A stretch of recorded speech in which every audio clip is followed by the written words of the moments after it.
start. It is 6:30. Couple things.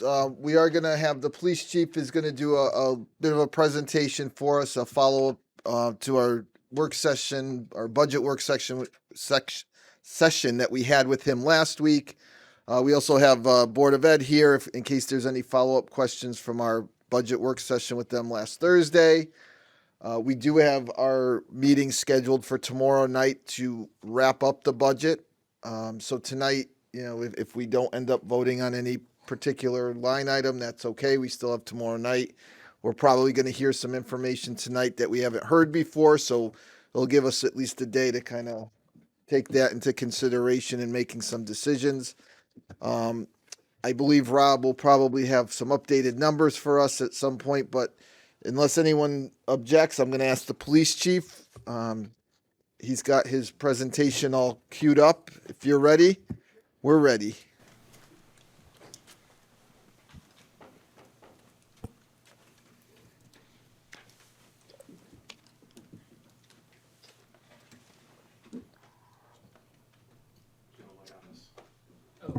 Try it now.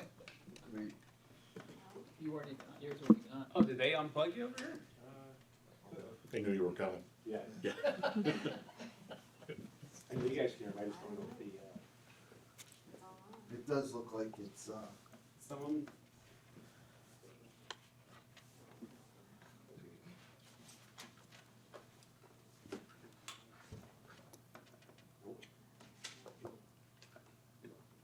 does the other one turn on? Maybe it's a wiring issue. There you go. That one, okay. That'll be that one. Let's move over. That'll be. Yeah, this all worked. When we did this earlier, the practice round, everything worked fine, so. Our dress rehearsal is good. First, I want to thank you guys for, taking the time. I know you have busy schedules, and, this has kind of been 3 years in the making. So some of it's going to be repeat for you, but I really want to start with some of the building blocks of how we staff our police department, the personnel numbers that we have, the overtime expenditure, so we can build up to where, I think you guys may hopefully logically understand why it is I'm asking for more police officers. This is really going to be focusing on, building up our police strength from 40 officers to hopefully over time, 45. Now that could be a 5-year plan, an 8-year plan, a 10-year plan. But I believe Plainville's police department has been woefully understaffed for a long, long time. And I just want to get us, not just ahead of the curve, but I want to bring us up to where we really need to be. So, the goals for increasing our patrol strength, our overall officer strength is to go to 45 eventually. Add personnel to our patrol staff, which would go from 21 to 26. Eventually transition to a 4-man minimum on days and evening shift. Right now, there's only 3 officers on patrol per 8-hour shift. Eventually, reduce the amount of forced officer overtime, reduce overall overtime, increase police officer proactivity and preventative policing measures. Obviously, with only 3 people and they're each running around trying to answer calls for service and investigating cases, they really don't have a lot of time to do anything else. Increase officer safety, of course, decrease crime, and increase citizen safety and security. In case you've never seen it, this is a table of organization of the police department. Obviously, police chief is up top. Below me is the captain. The captain runs the patrol division, which is the largest division of the police department. In most police departments, that would be a captain and a lieutenant. We have a very flat organization on top, and so the captain takes care of all the patrol and operations. We have 3 divisions. The detective division, that's run by a detective lieutenant. Right now, there are 3 detectives. There used to be 6. And since I became chief, I started reducing that amount because those bodies were needed on patrol. One core evidence officer, and then 1 officer that was assigned from patrol to the detective division to work specifically in the very first task force that Plainville's ever been involved with, and he's having great success. The operations division, like I said, holds the largest amount of officers, 6 sergeants and 21 patrol officers.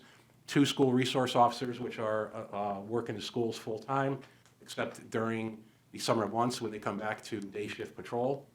And then 3 reserve officers, which are officers that are retired, that have kept up their certification, and they work road jobs. They don't fill in for anything else. They're not substitutes for us. And then the administrative division, which has a lieutenant and a sergeant. They handle all the administrative work, and they supervise the majority of our civilian staff, which is in green. So all told, 40 officers, 9 full-time, 10 part-time civilians, and then 3 sworn reserve officers. This is our administrative personnel. These are officers that are assigned generally to the upstairs, second floor. They are non-patrol. Their job every day is to come in and do administrative work, supervision and management. There's myself, Captain Mullins. Right now we have an opening for Lieutenant Quilter. We had our test yesterday. Sergeant Canoy is administrative sergeant. And then we have the detective division in green. And then the 2 in orange are our school resource officers. So right off the bat, there are 12 officers out of 40 which are not on patrol. This is our patrol division, our patrol personnel. Each shift requires a shift supervisor. There used to be 4 sergeants back in 1991. Then it went to 5, and then I made it 6. And that was to not only create better supervision, but to give supervisors a chance to take time off, because before, whenever they took it off, it would cost overtime. So that was part of that plan that we put back in place 3 years ago. And then we have the patrol officers themselves. It looks like there's 23 spots, but I will tell you that's not correct. Everybody that is in red are people that right now cannot work patrol, either through an injury or because they are in the academy or on field training. Now, this goes up and down. This is a worst, this is probably the worst time for us that we've ever been in terms of the amount of people that we've had to hire that are not fully on their own and able to participate in patrol. Generally, though, no matter how many people you have, you can subtract 3 right off the bat, because there's always somebody injured, and there's always going to be 2 people that are in the academy because people are retiring. It just so happens we hit a really hard period at this point in time. So out of that 23, there's really 21 spots. One of those spots is going to move out of there once we have the promotions, because somebody's going to move from sergeant to a lieutenant, and then somebody has to be removed from patrol when they get promoted to sergeant. Also, one of those positions I was going to probably put back into the detective division. Right now, going from 6 to 3, it's kind of a trial run to see how they can keep up the work level that they need to. However, if they find that they are falling behind and not able to handle the workload, I told them that I will probably put somebody back once we get our shift strengths where we need them to be. So we have 21 patrol spots. The officers that are assigned to patrol work one of 3 8-hour shifts. We have a midnight shift, a day shift, and an evening shift. Each shift has a minimum manpower. There has to be 3 officers working and 1 supervisor. There are 3 officers working patrol 24 hours a day, 365 days a year, as you know. So whereas some agencies that work Monday through Friday or Monday through Thursday may have 4 people working, we have to cover 10 times that amount because we work weekends, holidays, midnight shift, evening shift. So anytime we have a loss of even 1 person, you have to multiply that by 4. Patrol officers answer all calls for service. They investigate crimes, enforce motor vehicle laws, patrol neighborhoods, and have many, many ancillary duties in running a police department. 2024, we had 20,479 calls for service. 2024, also, we were ranked 9th in the state for the amount of crime per capita out of every single town in the state of Connecticut. So there is a good amount of crime. The officers that are working, even though there's only 3, and half the time somebody's on overtime, they do have a lot of work and a lot of responsibility. And these are not just easy calls. A lot of these require complex investigations. And obviously, because the detective division now has less people, that work has now filtered down to the patrol officer, where before they could have done an initial report, it would have taken half an hour, for a larceny at Big Y. Now they have to hold up the whole case, and now it could take them 8 to 16 hours where they are inside writing reports or trying to investigate crime when they should be out on patrol. The town of Plainville itself is divided into 5 patrol districts. And so, best case scenario, you have 5 officers working, you give them each a separate district. You have District 1, you have District 2. We've been running with 3 officers every single day for at least the past year. And so officers have to have multiple districts that are assigned to them when they have patrol. In terms of their yearly work schedule, like I said, they work an 8-hour shift. They work a 4-day on and 2-day off rotation. That is per contract. That equates to 37.5-hour week, or 1,952 hours per year. They work 244 days per year that they're scheduled to work on a clean schedule. So this would be an indication of what a 30-day month would look like. The X's are, of course, the officers' work days, and the spaces are where they have a day off. However, contractually, they also get time off. The days off here are pretty much an average.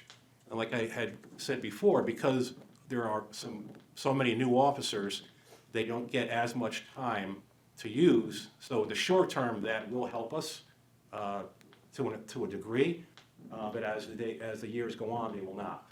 They get 15 days average vacation, 13 holidays, 11 sick days are what were used, although they can accrue more.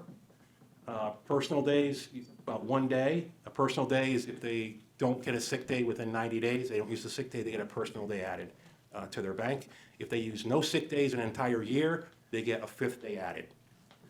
And then compensatory time.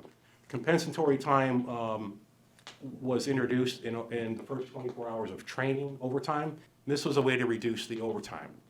So when an officer works, they have a choice if they work overtime. Am I going to put in for money in my paycheck, or am I going to take time and a half off? So if I work an 8-hour shift, I can get 12 hours of pay, or I can get 12 hours off. There are some officers that prefer to have the time off. And so they build up this comp time. Yes, it saves overtime, but also that creates the fact that an officer is not there. So on average, it's about 51 days off per officer. This time does not even take into account the training days, workers' comp, sick time, pregnancy leave, light duty leave, or light duty work, or any other ancillary duties that they may be assigned to. So it's more like 71 days off, if not more, per officer on average. So this is a study I did from July 1st of 2023, so this is the fiscal year of 24, just for patrol. And as you can see, I sort of totaled up the vacation, holiday, sick time, personal time, comp time, training time, and workers' comp days off. And so this really gives you an indication of just how much time an officer is not at work. The total is 1,472 days that officers were scheduled to work, but took the time off for one reason or another, whether it was injury, whether it was a vacation time or a holiday. And so the average for patrol was 81 days. In other words, the average patrol officer will get 51 days off, so they will work patrol 193 days. With training days, workers' comp, et cetera, the average time is more like 81. In the study I just showed you, there were 1,472 days in which an officer was scheduled to work and was not there. That absence equates to 6 full-time officers. So you divide those days by 244 days the officer is scheduled to work, and it equals about 6 bodies. This is where I am currently. Currently, there's only 16 people available to work patrol. I have to split those 16 patrol officers among 3 shifts, and they have to work 24/7. So I have 5 officers assigned to midnights, 5 to days, and 5 to evenings. What that looks like for a day shift and midnight shift, these are 5 people that are scheduled. This would be a 30-day month, and you have those 5 patrol slots, and of course they work a 4-2-4-2. And no matter which way you move these X's, you're still pretty much equal the same thing. Currently on these shifts, there's a minimum manpower already, and these are the ones marked in red, right off the bat. Meaning anytime anybody takes any day off on those red days, it's going to create an overtime slot. And so, and they do. If they take 4 days of vacation, it's automatically granted. They take a preference day, it's granted. And so this is why we're having so much overtime this particular cycle versus other cycles. Historically, the 3-officer minimum has been in existence since the 1970s. It has never gone to 4, and I don't believe it's ever been at 2, except probably back in the 50s and 60s. In 1991, which this article is from, there were 19 patrol officers in 1991. So we vacillated between, depending on injuries and where we're at and where the chief decides to put bodies, anywhere from 14 to 18 people. And so I'm trying to get ahead of that curve to get, into the mid-20s, knowing that there's going to be always 3 people not working, and then trying to get to a 4-man minimum so that we can, properly and efficiently run the police department. Also giving people time off, the ability to investigate cases, the ability to, do their jobs a little bit more efficiency. This is the historical overtime. You had seen this before several years ago, but I had added to it. As you can see, it's always been fairly high. Back around 2012, it went up, stratospherically, and in 2023, it went down significantly. That was due to when I was hired in 2022, we did a study, and I put things in place to reduce the overtime. And that was comp time, adding a sergeant's position, and doing some other modifications to the scheduling and the way things are done so that we could lower it. And of course, because of the situation that we're in right now, we're around 552. Still lower than 600, but it's still probably not where it should be. In that same year, 2023 to 24, the police department overtime was 552. Patrol shift coverage only. So this is just the hours of overtime to cover that minimum manpower, meaning 3 people were scheduled, somebody took the day off, or 2 people took the day off, or 3 people took the day off. I have officers on day shift that are assigned to the SWAT unit. They train twice a month. They both work days. So when they are both gone training, it's automatically 2 spots right off the bat. There was 4,362 and a half hours, which equates, using the average of around $72 an hour, $314,000. So it's, near, 75% of the total overtime is due to trying to cover patrol shifts. This coverage equates to about 84 hours a week. So out of the 21 weekly shifts, that's 7 times 3, on 10 of those shifts, there's going to be somebody working overtime.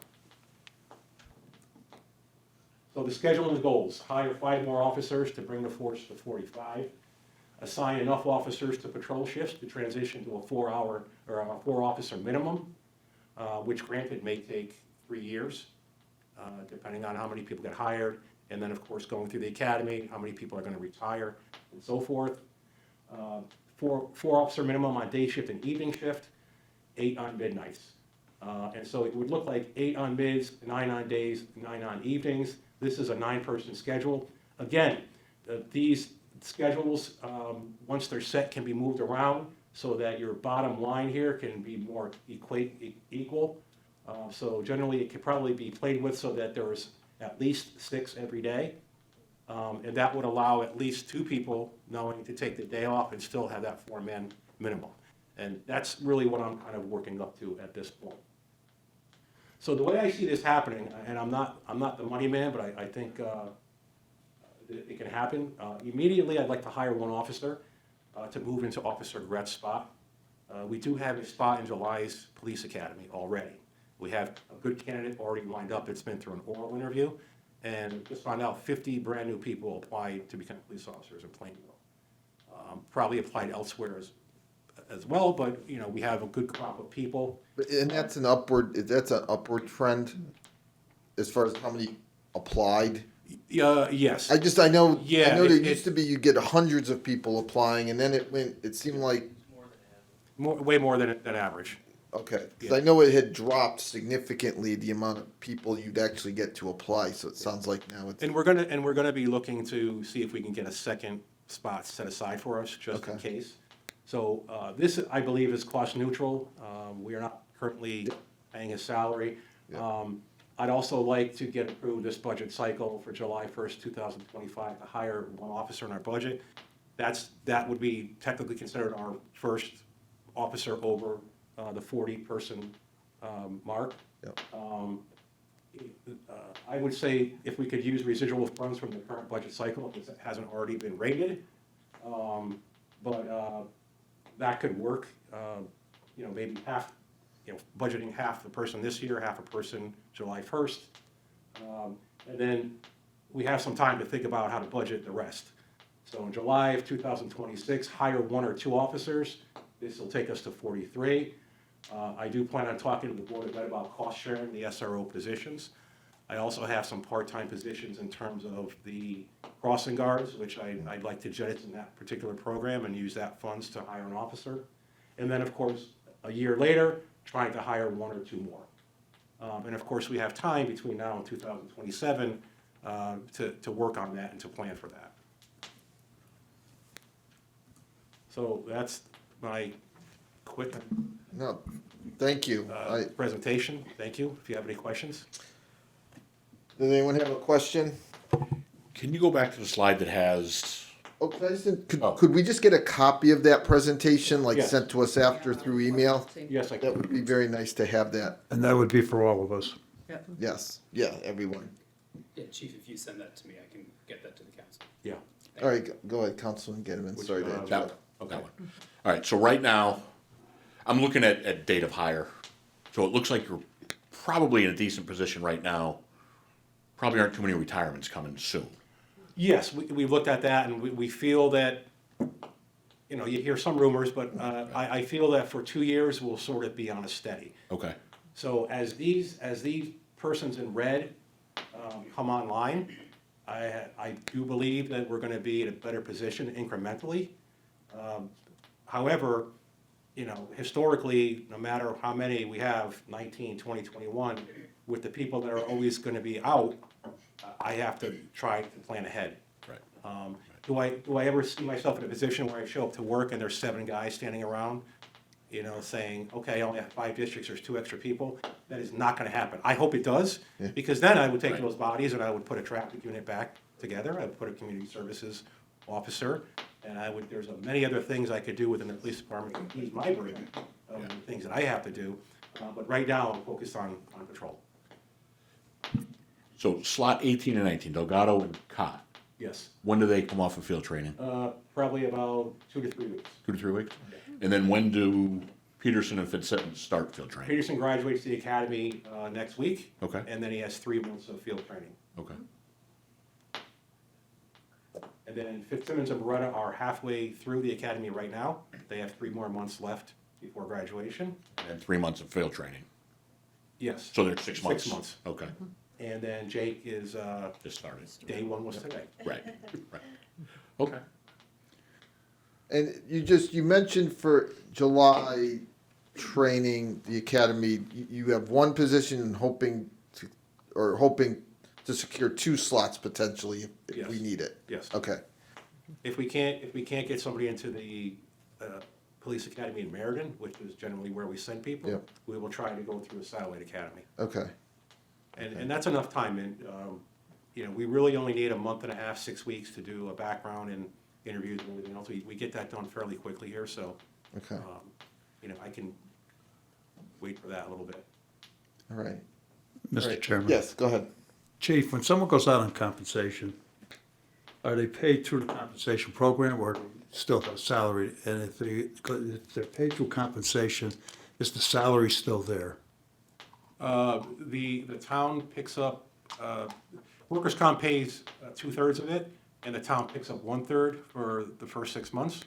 And then at that point, workers' comp pays all of it. All of it? And is there anybody out on compensation right now? Can you answer that? Is there anybody? Yeah. Yes. Yes, 1 person, And how long has that been? over 2 years. 2 years. 2.5. I mean, I would suggest to hire a person for that absent person. Well, that's Officer Barrett, right? Yes. So you already stated you were gonna hire someone to replace him? Well, I need the Can't. approval, I'd like to, yes. Oh. Unless the Okay. council authorizes it. Yeah. Right. But that's my suggestion, to hire somebody for that. And that's a new person, that's 9 months, 9 months to a year away from getting that person on the road. So, as you know, we're always sort of behind. Procedurally, what does the council, is that a formal motion the council would have to take? Because technically, it's already a budgeted position or funded position. I mean, I agree. I think it makes sense. The workman's comp position, I think we should, you know, if we could tonight, I'd be okay saying, yes, go start. Well, yeah, But I don't know. procedurally, I think we want an internal, I'd need an internal couple of meetings to, you know, again, this Yep. person has rights to that position. Yep. But you know, again, it won't take that much time to just make sure that we're clear, in the clear. Yep. To proceed, in that avenue, if that's the way that Well, the, we're not replacing, we're Right. It's not giving me really. the ability to hire 41 Yes. until such time as that situation fixes itself, and then we'll obviously probably go back down to 40 unless another person, Yeah. a new person's authorized for July 1st. All right, because you know, if everyone's okay, I mean, then why don't we? I'm more comfortable saying, you know, can we move towards getting that taken care of? yes, Whatever we have to do. And right. Do we need a motion to push it forward or wait a couple meetings? Sounds like not yet. We at some point there will be something that we need to do, but I should be. town manager needs a little time to. Yeah, I just need I just want to be clear. Yeah. So I can advise the council, should something go other than expected, that this, you know, I don't want you to be forced in a position where this person comes back and you say, oh, you didn't tell us that. Yep. No, I understand. All right. Not that I think it's gonna happen. Right, but just, yeah, but we I want to just make sure we have a our clear bases covered. indication and- As to if we're going in this path, that we're certain. Yep. it's gonna happen. And just the fact that the microphone's acting like a fire in a fireplace, like, is there anything we should be concerned of? I don't mean to put the town clerk on the spot, but, Do you smell any smoke? yeah, I hear crackling over on this side. Yeah. I just want to make sure we're not in danger, because that would be, I don't know. yeah. It didn't do this last night. No, I know. Similar as it one. Maybe that's why they were off to start. I don't know. Well, we have 4 police officers here. They can clear a Yeah, path no, for us as we run out of the building. Mr. Chair? Yes, go ahead. So you brought up something I hadn't even thought of, is the salary for the officer that's on workers' comp has already been budgeted. So if we did half year this year and then half next year, does that work? Does that number work? Replace the officer on comp and then add another this year. Does that work? Is my- is it- When, that when, math when, in my when you head? say this year, you mean current year 25, as in right now, April, Yeah. whatever we are. Wherever we're at, yeah. I mean, the number, you know, the magic number of 40 is just budgetarily up to you. You could approve, you know, a $5 million budget or a $6 million budget, that we can just fill that dollar difference with the number of bodies. So if you give, you know, town manager the ability and approval to hire an officer currently, budgetarily, will it make it work? I mean, you know, we're 9 months into the year.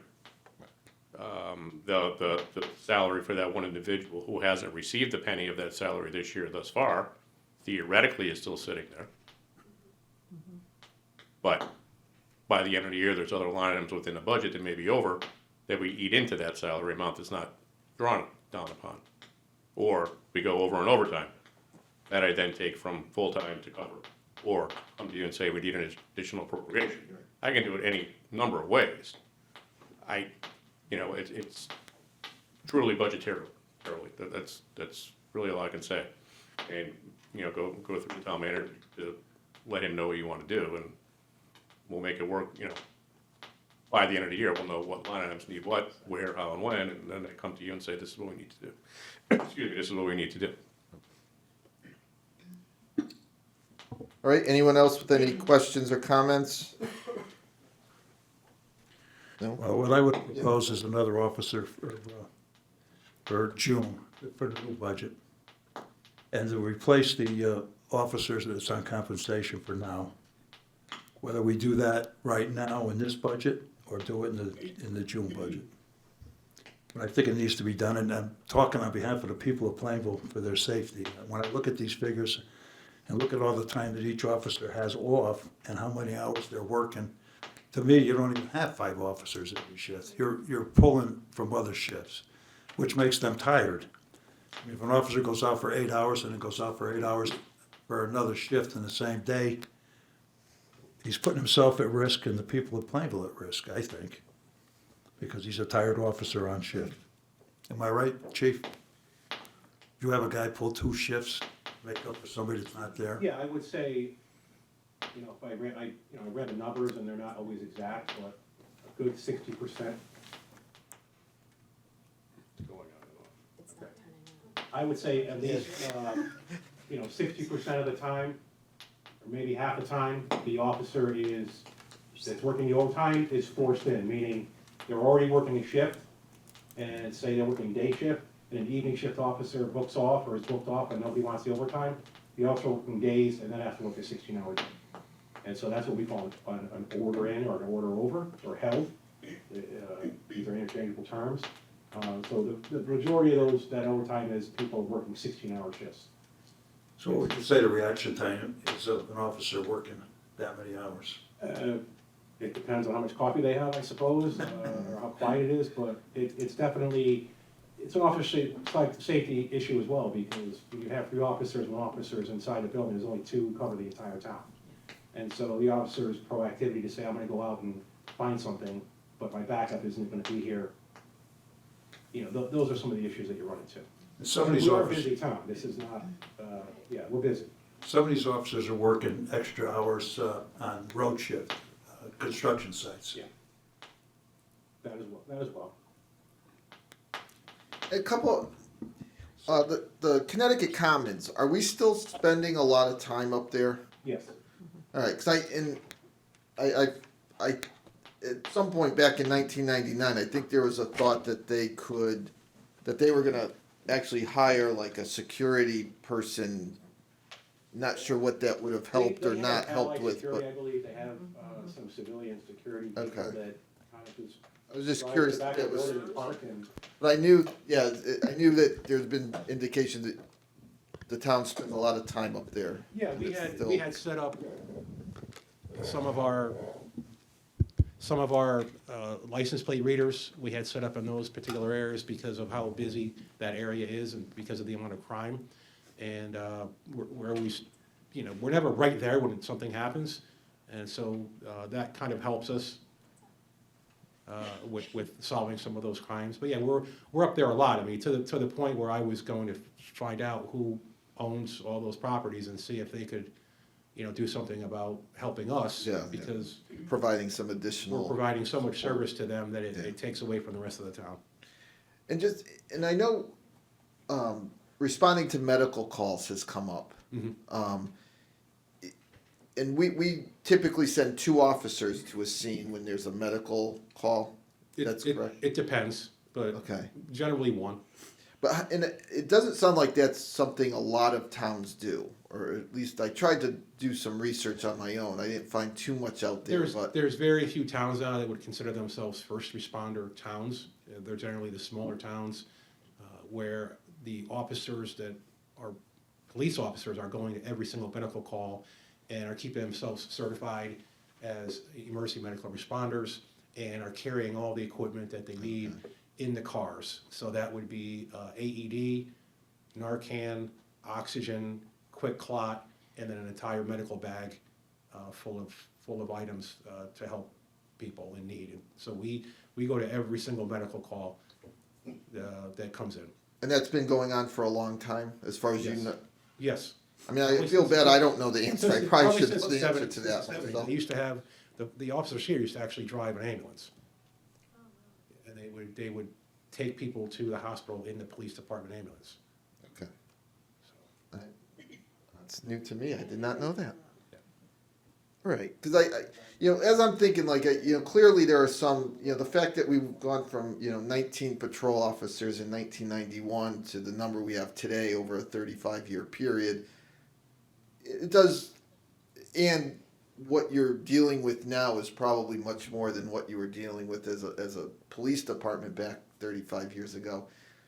But there's also some of these little things, and I don't mean little like they're not important little, but having the discussion about the SRO officers and these medical calls, being the first responder to medical calls, and the Connecticut Commons. Like, it sounds like I'm comfortable adding more staff, and in the proposed budget, I'm comfortable adding more police officer positions so that we can start trying to get you to where you think we need to be. But I also, and I don't know, where you guys administratively, is there a way to kind of have us write out a plan? And you did have a slide that identified, but is there anything more we would need to kind of tie all these things, like being the first responders? Like, is there someone that can kind of, and maybe it's you, but someone that tells us, like, here's maybe a better way to handle who your first responder? And I don't know if that means we have to get an ambulance for the town. So I'm very good at value engineering, I guess you'd call it. Okay. And so that would be looking at operations and the daily workflow of what people do inside the building, which is tremendous. I haven't even touched upon the different varying things that we have to do on a daily basis. But when I was there, it was clear to me that there were not enough people on patrol. I think I counted 14 when I first started here. There were 2 people on workers' comp. There was a different type of a schedule that they were working. And I wanted to bring it back down to something a little bit more traditional and add people. And so there was a support services sergeant. That was Sergeant Marquis. He was working upstairs. He was in charge of the traffic unit. He was in charge of doing some training within the school system. And I took that sergeant position away, and I put that sergeant back on patrol, so to go to 6 patrol sergeants, so that we could save overtime and have better supervision. There was also a traffic officer. His only job was to do traffic. He also handled a lot of those town events, such as the Balloon Fest or setting up cones for the Memorial Day Parade. There was enough work for that person to do full time. I took that position away, and I put that person back down on patrol. I also took 3 detectives. Every time one detective took him back, put him on patrol. One retired, Simadon. I hired a patrol officer. I never replaced his position in the detective division. Officer Huntley, when he retired, somebody within the detective division took his spot as the corps officer, but now that person can't be a full-time detective. I never replaced that person. I kept a body on patrol. And then the varying things we did. We used to do fingerprints. And so people would walk in at any time of the day or night and say, I want to be fingerprinted. They would take an officer off the road, and they would fingerprint that person. Sometimes it would take an hour. And so I subcontracted that particular function out to a company, and that people now come in once a week and they have their fingerprints done. So things like that, where I'm trying to reduce some of the things that they were doing, but some of the things are value to the community, like unlocking motor vehicles. Yep. Right? We have to get equipment, we have to get training, we have to find the equipment, we have to go out there, and it takes time. We're doing like 200 a year. And I could very well easily save hundreds of hours by saying we're not doing it anymore, but you're gonna have the public say, well, okay, now we don't have this service anymore. So there's only so much cutting and carving that you can do before we're on the razor's edge. Yep. And And all I can tell you is that when, 2 people a day are on overtime, and there's that much overtime, it's an indication of, besides anything else, it's telling you do not have enough personnel assigned. Yep. All right, thank you. Mr. Chairman? Yes, go ahead. Chief, so, I'm in favor of adding whatever staff you need. I really like it when you get officers that are experienced, because it saves all that time. Yes. And they can start right away. I get concerned with the comp, I've worked in insurance for almost 40 years, so I think releasing someone that's been on comp for a while, when they've been injured on the job. It's kind of like a slippery slope that we get into, so I have concerns about that, you know. Yeah, we're not releasing that person. Okay, My only job was to try to get a resolution for that person. right, And so all I need is somebody to reach across the aisle and say, hey, let's talk, because how long can it go on? It's not fair to him, it's not fair to us. And so I just want it resolved, Right. one way or the other. And I think this isn't the first time that this has happened within the police department where somebody's been on workers' comp for a while, and the town has to decide how to come up with a plan to make right by that person, but to separate their service. right, And so I think it can be done in a tactful manner and in a respectful manner. okay, thank you. All right, anyone else? Mr. Chair, Yes, go ahead. I think I'd go a step further than Councilman Underwood. Replace the officer, or hire someone to fill the position that's out on workers' comp, and then add 2 more officers this July. I think that gets us closer to where we need to be. And especially since it doesn't look like there's gonna be a lot of retirements, we can get where it needs to be a lot faster. Okay. Yes. Mr. Chair, thank you for coming tonight. This presentation was very helpful for me. I was surprised when you came last week and read your letter and kind of explained to us how behind the police department is and how much more help you need. So I almost feel like I'm in favor of replacing the workman comp officer. I would be in favor of hiring 2. I want to see the numbers, but at least 1. But I do think going forward, we should, throughout the year, maybe start planning of how to get more officers down the road. I know for me, maybe even like quarterly, this chart and the one before it, maybe seeing the updates, see what's changing, just so if I'm here next year for budget season, like just seeing how you guys are doing and not feeling, because last week when you came and you were like, we need more, and I'm like, oh my God, like we're on a time crunch, we have meetings every night, and I don't want to feel stressed trying to make a decision, because safety is very important in this town. To me, it's one of the most important things. I know if I have a problem, I hope I can call and someone shows up. So, but this was very helpful, because I don't think I ever really fully understood how the layout was, or the organization of it was. So I would like throughout the year to just have updates, maybe quarterly, just to see, so we're more prepared when we come to budget time. But I'm definitely in favor of your plan. I think you made very clear points, and I totally support it, and I hope we can get there. I think it will take some time and creative planning, but I think we can do it. So thank you. No, thank you. And of course, I'll, anything, if we get extra personnel and it starts to turn around and we get to that point, I'm always going to reassess, and I'll be honest. I'm used to working, doing more with less, and I'm never a person that's going to ask for pie in the sky. So if we get to a point where 3 officers are working and the overtime is manageable, and it's not something that's worrisome, and that the officers are satisfied and the job is getting done correctly, then I'll be more than open and transparent to say, hey, we're good for where we're at now. And that's how I've always been. I've always been able to trade things back and forth, whether it's cars or anything else. So thank you. Mr. Chairman, Oh, go ahead. I kind of come to my own feeling on this, and it's very much like Mr. Getterman has expressed, where you replace the 1 officer that's right now, Yep. and then as July 1st, 2 more. I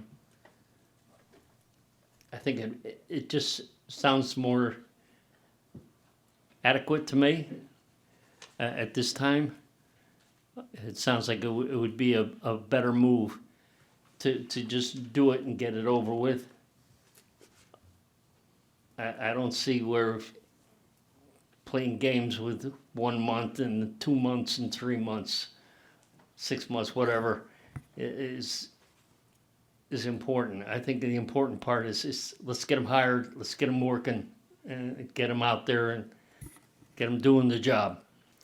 Just that simple. Mr. Chairman? Well, let me go Yeah. to Councilwoman Moranti. She wants to say something first.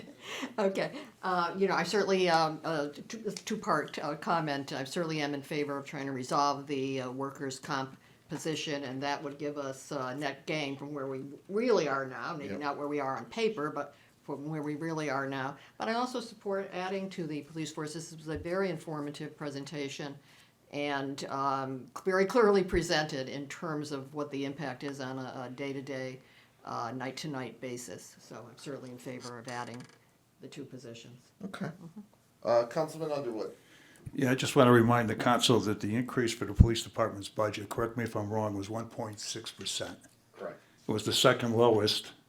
The fire department was the lowest at 0.06. And when the chief came before us, we were really shocked to see how low he's trying to keep the budget.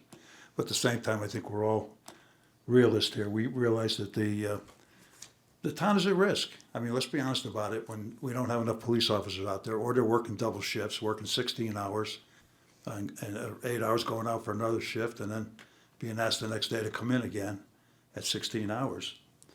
So I am in support of changing a few of the figures around here if we can. So why don't I summarize? I'll give the finance director some homework because he doesn't have enough, right? Could you, for tomorrow night, provide us how the police budget would change? And it sounds like if we just look to fill, or not replace, that's the wrong word, but the workman's comp. If we hired someone because we have someone on workman's comp, it sounds like that's pretty much a neutral budget scenario.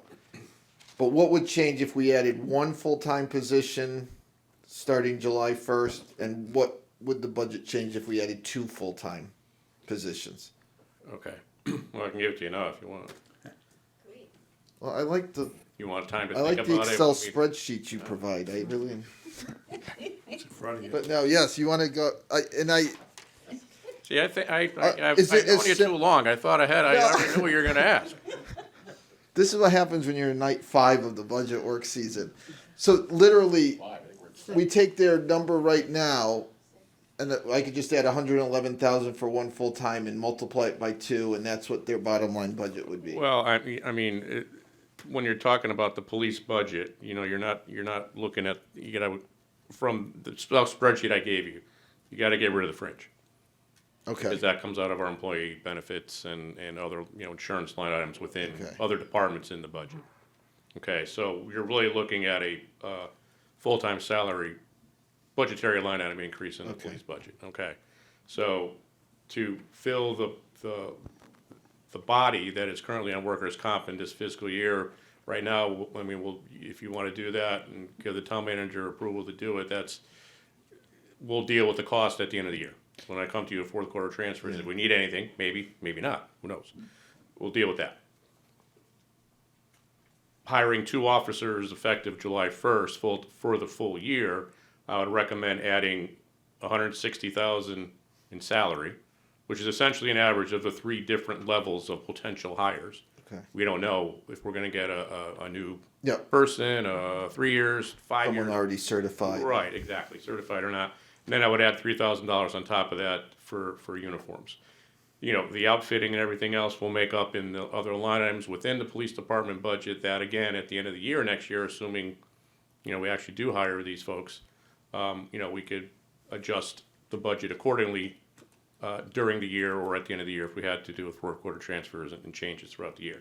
But to answer your question, I would add 163,000 to the full-time line item salary if that's the way you want it to go, with 2 officers for the full 12 months. And what that would do, I can't see, hang on. So what that would do for the budget as presented, it would increase the budget to $5,763,000 which would be an increase of $255,700 or 4.64. Okay. You wanted to do one, obviously it'd be a little less than that, it'd be half of essentially Yeah, that, 63. I mean, it's, you know, yeah. but I think that would be, in my estimation, as, you know, the numbers guy, according to Chief, that I think that's an average of all three potential hire types. It covers the uniforms that, well, the stipend we have to pay the officers rather for uniforms. You know, our outfitting and potential academy costs, you know, we'd eat up in the budget and, you know, move money around at some point during the year after we see how this were to play out. I wouldn't suggest increasing any other line items at this point. Okay. But that's just me. All right, so everybody, are we still on the same page? Like everyone's okay with, because what I would do is, you know, if we can get a copy of the presentation, just email to us overnight. That's great. You know, I would like to take care of this particular department tomorrow night. You know, whatever we decide to do. I mean, clearly we have some momentum, I think, to do something, and we can certainly finalize that tomorrow night. So I don't know if there's anything, Chief, if you have anything to add, or town manager, or anybody have any questions up here or comments? Mr. Chair, real quick, do you see adding 2 officers this year? Say if we add 2 on July 1, does that make any impact at all in this budget's overtime? No, because the next academy class itself is, when July what? Early July, right? So Yeah. even if we had somebody, you know, sort of lined up, by the time we even got them hired, it'd probably be the last week and a half of the budget cycle. Right. And so then, you know, July 1st rolls around and that person and whoever else would go to the academy, and then, you know, we would have to wait. So that's the other thing is, get the approval now, we might not be able to hire anybody till November or December of 2025. Because it takes time to find people and everything else. So even though we got the approval, we might not be able to hire somebody and get an academy seat until farther on towards the end of the year. And that, of course, would help a little bit in terms of, you know, save that money. The money's still there, but Right. at the end of the year, it would. So it would be next year's overtime budget, fiscal year 27, that would be affected by the hires now. Probably, well, it depends. If they're brand new, it takes them a year to even start working overtime. So, yeah, we probably wouldn't see some of the relief until, you know, we'll see some relief now because those people are getting off FTO, and Right. we'll see, you know, I'll keep an eye on that and we'll see how that helps us out. But the new people, if we got approved for July 1st of 2025, we really wouldn't see anything until probably the next budget year, Okay, as far as numbers come in. thank you. All right, any other comments, any other questions? Yeah, Mr. Chairman, I have a question for Ben Gittleman. Yeah. Are you talking 2 new officers or 1 officer and replacing the one on, Replace or fill in the workers' comp position, that's what I thought and you then meant. add 2. Thank you. All right. All right, and just, you know, overtime, I know we lowered overtime. I think I might have asked this last week, but I can't remember. I know we dropped it by 50,000. Is there a potential savings? And I know it's not 1-for-1, but the fact that we do have 2 coming out of field training, you know, is there a hope that we're going to start seeing maybe that little bit of benefit to the overtime? Yes, because of those 2 coming off FTO, plus in the summertime, when the SROs come to day shift, you'll start seeing that reap some benefits in that regard as well. And I just, you know, this current year, it looks like we're doing okay as far as overtime. I think the page in our book is as of December 31st, so I don't know the last couple months what's added onto that. But, you know, literally, I think we spent 50% of our overtime as of December 31st, which is halfway through the fiscal year. But the fact that the summer months of July and August I would imagine summer is when you see a spike in overtime. Yes. Is it incorrect to theorize that, you know, we won't spend quite as much in June for overtime based on vacations, that most vacations were July and August? I don't know if I'm asking this right, but It could be. I mean, I'd have. yeah, I don't know if any kind of analysis has ever been done, but I was just Well, June, some people go on vacation in June. Yeah. The SROs Yeah. aren't out of the school until whatever, graduation yeah. anyway, so they really don't have an impact until July and August, if at all, Okay. because they themselves go away on vacation, so. You know, but the other two guys will be off FTO, so there will be some relief. And I just- our yeah. numbers right now are good. I think we're at 72% of our overtime Okay. budget at this point. I checked today. I was just, I was not trying to be optimistic, but it seemed like, getting through July and August, already being in the numbers that, potentially we are gonna have a more favorable year than it looks like the last, especially last year and a half have been a little bit more difficult. Okay. Chris, just to look at the numbers, in the proposed budget, the department request for overtime was 450,000, the manager request was 480,000. So would those numbers, I think we're gonna be for next year. for next year, yeah, for FY '26? I think we have a good chance of being there, because the people who are coming off field training, getting out of the academy, that's still months away, but I think we have a good chance to be that low. But again, I'd have to keep an eye on it. Yeah. Okay, so. And- Mr. Chairman, really quickly, just Yeah. as a comment to your question earlier, according to the financial dashboard, which we reported out yesterday at the Yeah, council which you meeting. would think I would know that number. No, that's all We right. just The- talked about it 24 hours. There were a lot of numbers though, so I know, that's but- fair enough. Total spent through the end of February was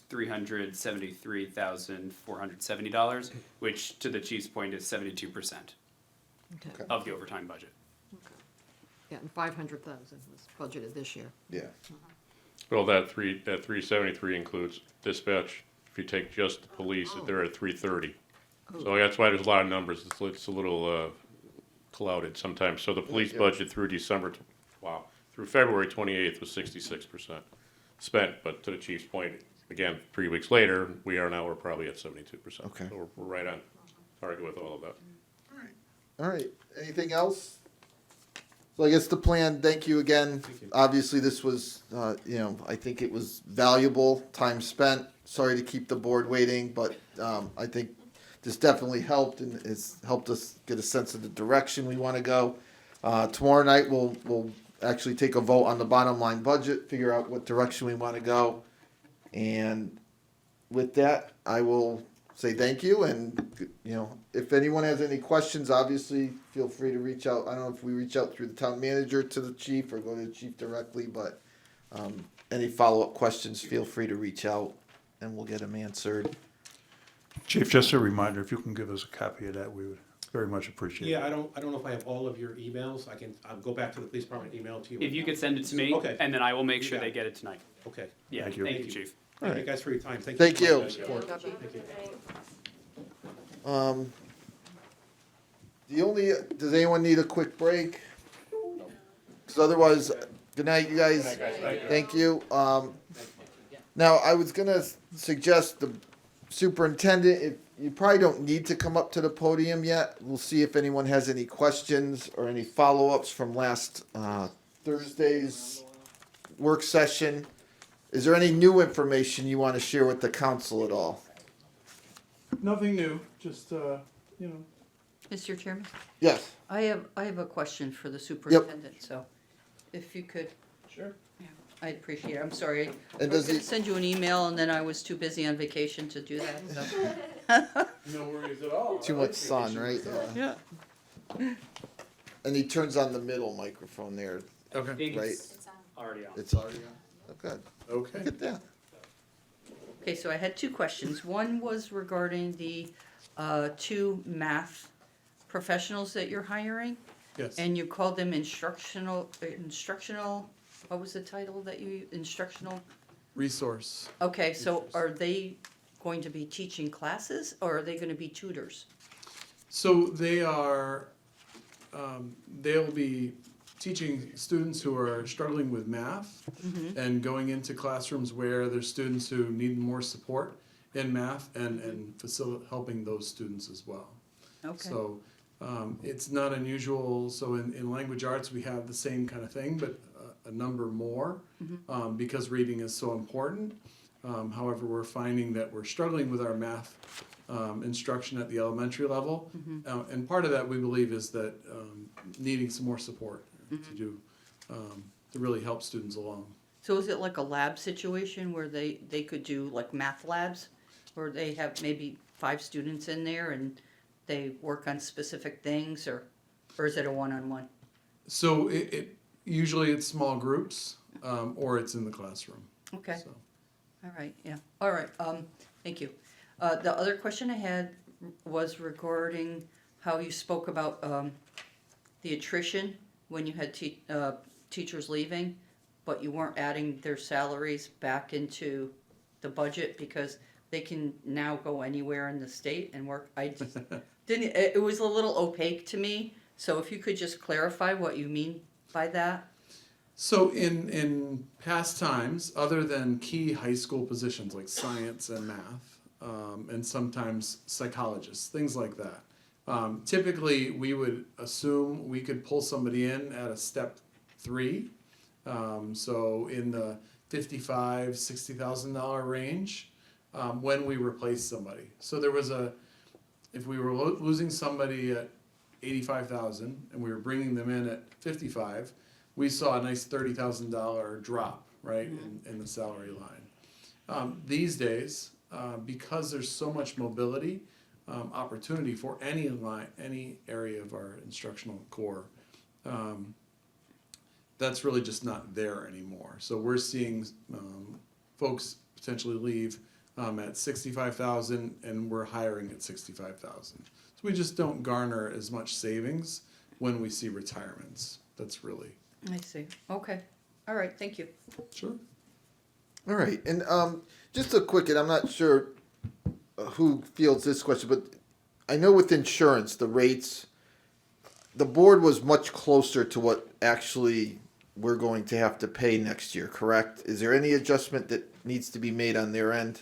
No, I would recommend not touching that line item at all. They're pretty much right on target. We adjusted the town side down because we budgeted at the highest possible level. Yep.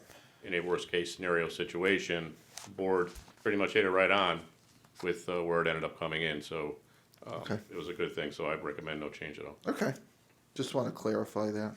Any other comments or questions for the superintendent? Again, our plan would be tomorrow night to wrap up Okay. the budget. We'll vote on your line item tomorrow night.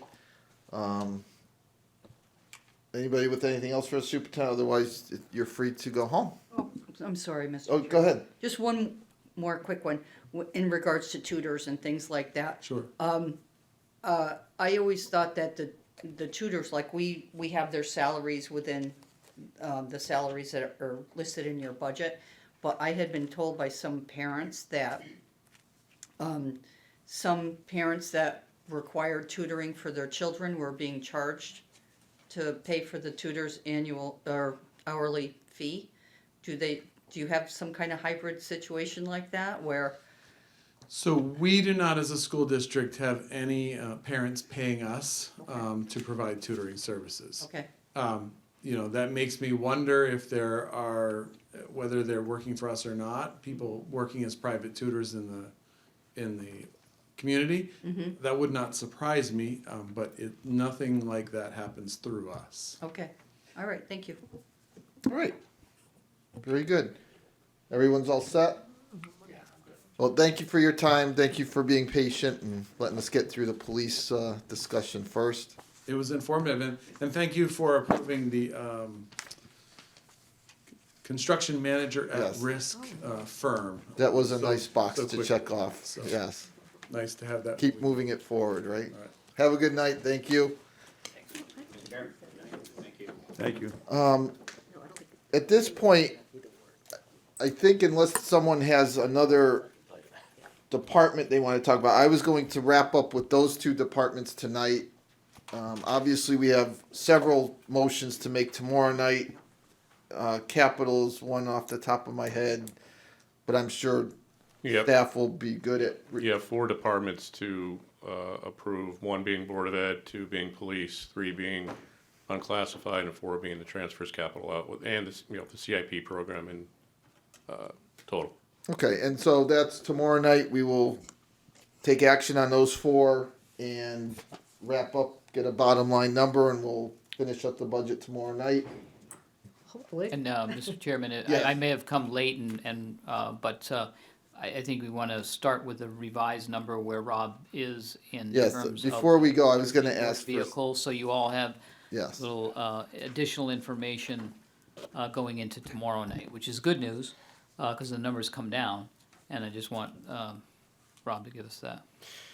Well, I'll give you a couple things. One, with the change in the motor vehicle grand list, obviously that changes our mill rate, gives us more revenue. I was able, if you recall, in our revenue, we looked at the revenues. I had lowered the motor vehicle supplement. Yep. Okay, adding that back to level, essentially because the grand list is the same for motor vehicles with this change. I was able to add that back into the equation.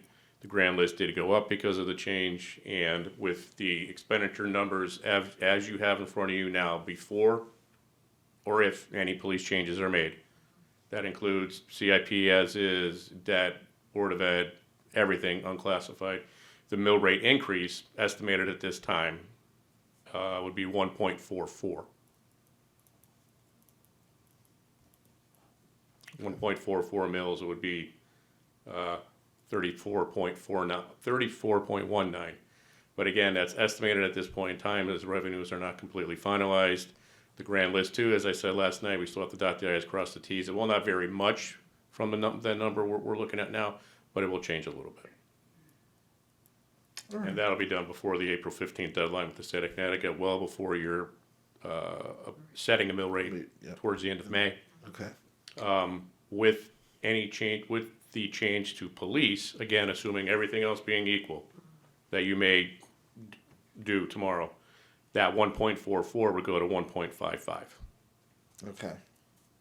Two officers? Correct. Adding the 163 to the police budget, you get to 1.55 from 1.44. And you take it, No, go ahead, yeah, go you ahead. took into account the insurance change on the town side? Oh yeah, that was done already when You we already did approved. that. Yeah, oh yeah, that was a reduction of 51,700. So again, that's all the numbers you have presently, all the budgets you've presently adopted, and the budgets that you have not adopted but are presented to you in those dollar amounts, 1.44, with the potential change to police to be 1.55. Thank you. And Rob, you keep saying two police officers.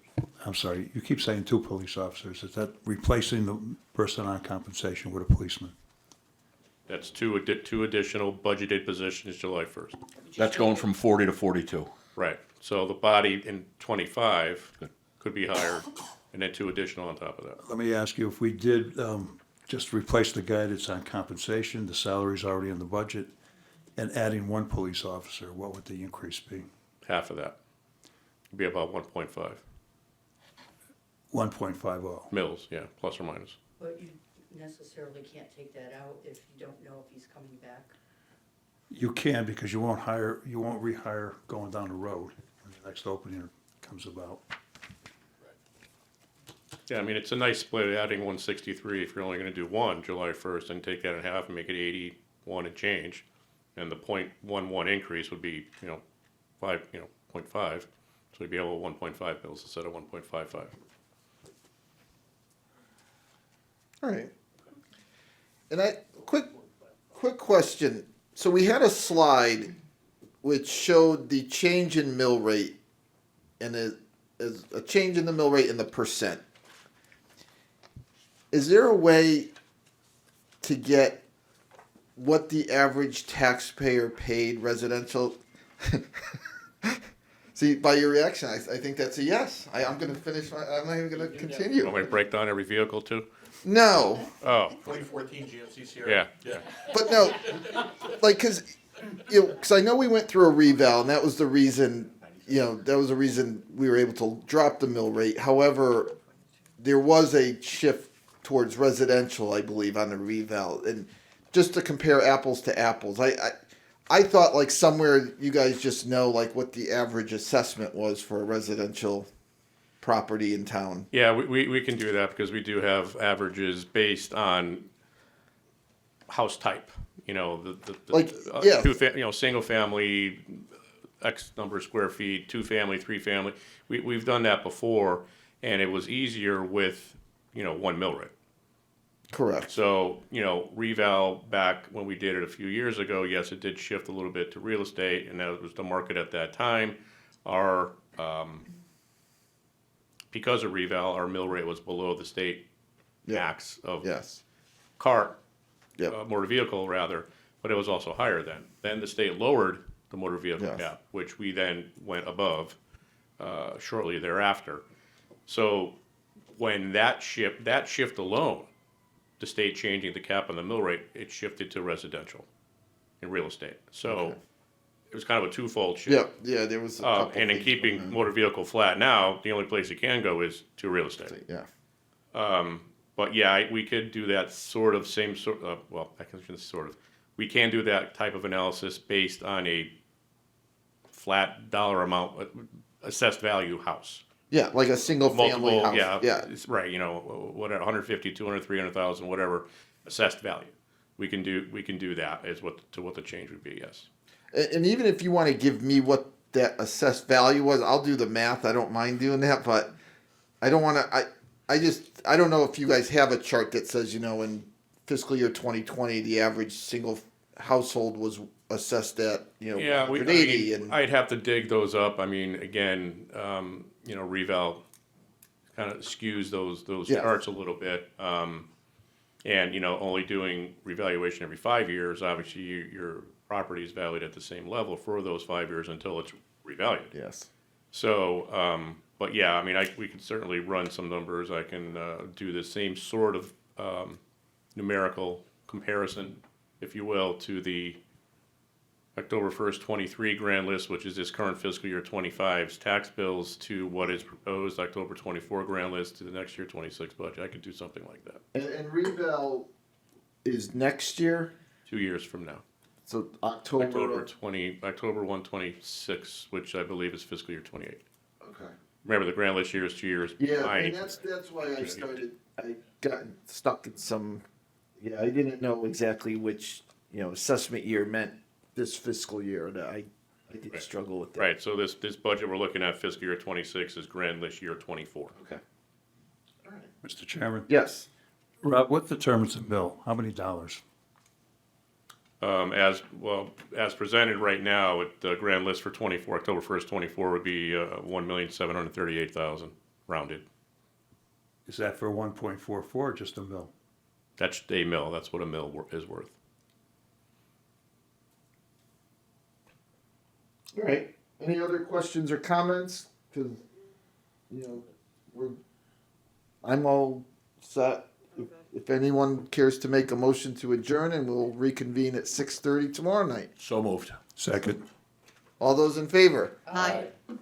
All right, we're adjourned, and we'll see everybody in 23 hours.